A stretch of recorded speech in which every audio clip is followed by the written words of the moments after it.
From the book of Rumi 105 Stories and Fables.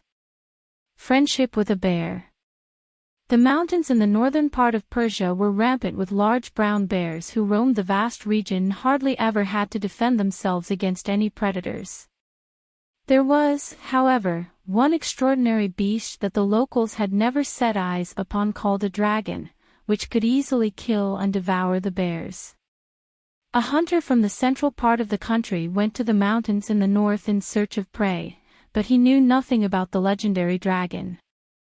As he pitched his tent and prepared a fire to keep himself warm overnight, he hummed his favorite melody, excited about his anticipated morning hunt.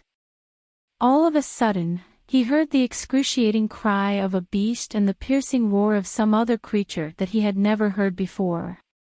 His curiosity was aroused, and he picked up his bow and arrow and swiftly but carefully approached the scene of the fight. Right there before him was the elusive dragon with fire coming out of his mouth as he flashed his huge sharp teeth at an enormous bear, the latter standing on his hind legs preparing for the imminent fight. The hunter wasted no time, aiming straight between the dragon's eyes and shooting him on the spot. Down fell the dragon with the most hideous sound thundering from his fiery mouth. The bear, looking upon the scene in disbelief, was stunned. He turned to the hunter and gazed at him for a while before lowering himself onto all fours and slowly swaggering over to him. At first, the hunter was alarmed that the bear might attack him, but his fears were eased as the huge animal sat before his savior's feet, resting his head on his paws. It seemed to the hunter that the animal was demonstrating gratitude in his own way, and he was relieved. As he turned around to walk back to his tent, the bear got up and quietly began to follow him. From that day on, the bear never left the hunter's side, and the hunter gradually became accustomed to his presence. The two became odd companions, much to the surprise of everyone who saw them together. Often, people would warn the hunter that to befriend an ignorant beast was dangerous, even worse than making friends with a human enemy.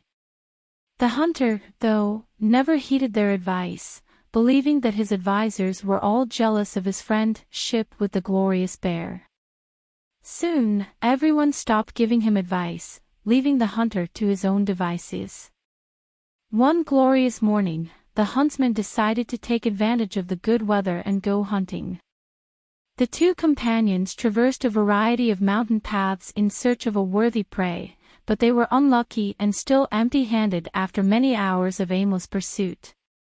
The hunter grew weary and decided to take a short nap in the shade of a tree. The bear had learned to obediently sit by his side and guard him and his bow and arrows until he awoke. As the hunter slept deeply, dreaming of beautiful long summer days, a fly began to circle above his head, buzzing noisily. The hunter waved at the fly in his sleep, tossing and turning, but the fly would not relent. The bear, whose one and only aim in life had become the constant care of his master, couldn't succeed in waving off the fly either, and he became frustrated and impatient. The fly's incessant buzzing would not quiet down, adding to the bear's exasperation. In one great swoop, the bear finally picked up the nearest rock that he could hold in his front paws and, as the fly lit on the hunter's forehead, slammed it onto the insect, crushing the hunter's skull along with the fly in one swift motion.